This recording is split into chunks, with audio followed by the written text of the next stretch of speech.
This channel does not promote any violent, harmful, or illegal activities. All content provided by this channel is meant for an educational purpose only.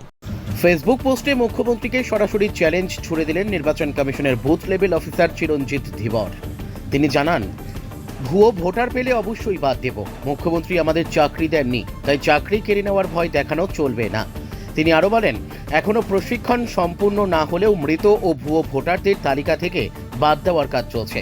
চিরঞ্জিত বাবুর অভিযোগ, অনেক মৃত ব্যক্তি ও বহিরাগতদের নামে vote পড়ছে। এমনকি একাধিক দেশে এক ব্যক্তির ভোটার কার্ড থাকার ঘটনাও উঠে এসেছে সংবাদ মাধ্যমে। তিনি স্পষ্ট জানান, দেশজুড়ে যে ভোটার যাচাই প্রক্রিয়া চলছে তা সঠিকভাবে সম্পূর্ণ করাই তাদের লক্ষ্য।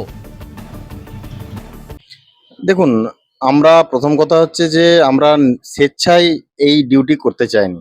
আমরা প্রাথমিক শিক্ষক, রাজ্য সরকারি কর্মচারী, কিন্তু আমরা কখনোই এই ডিউটি স্বেচ্ছায় করতে চাইনি।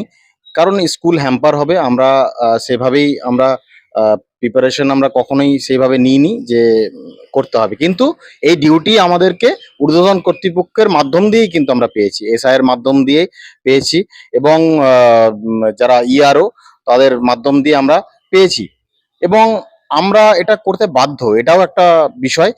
কিন্তু তা সত্ত্বেও আমরা দেখলাম আমাদের আদরণীয় মাননীয় মুখ্যমন্ত্রী উনি যে ভাষাতে পরোক্ষভাবে আমাদেরকে বিএলওদেরকে, সমগ্র বিএলওদেরকে একটু মানে বলে দিতে চাইলেন যে এই ডিউটি আপনারা এমনভাবে করুন যাতে কোনো নাম না বাদ যায়।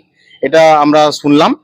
কিন্তু যেটা আমাদের বিষয় যে ভুয়ো ভোটার যদি আমাদের যেটা দায়িত্ব বা কর্তব্য, এখনো ট্রেনিং সম্পূর্ণ হয়নি, কিন্তু যতটুকু আমরা শুনেছি যে আমরা মৃত ব্যক্তির নাম আমরা যাতে বাদ দিতে পারি এবং ভুয়ো ভোটার যাতে আমরা না তুলি, এগুলোর আমাদের ইনস্ট্রাকশন আছে এবং আমরা প্রপার ডকুমেন্ট নিয়ে আমরা কাজ করব। আমরা নিরপেক্ষভাবে কাজ করতে চাই, এখানে কোনো রাজনীতির বিষয় আসছেই না। ইলেকশন কমিশন তার নোটিফিকেশন যখন হবে ডেট অফ ইলেকশন, তখন থেকে এটা ইলেকশন কমিশনের আন্ডারে যায়।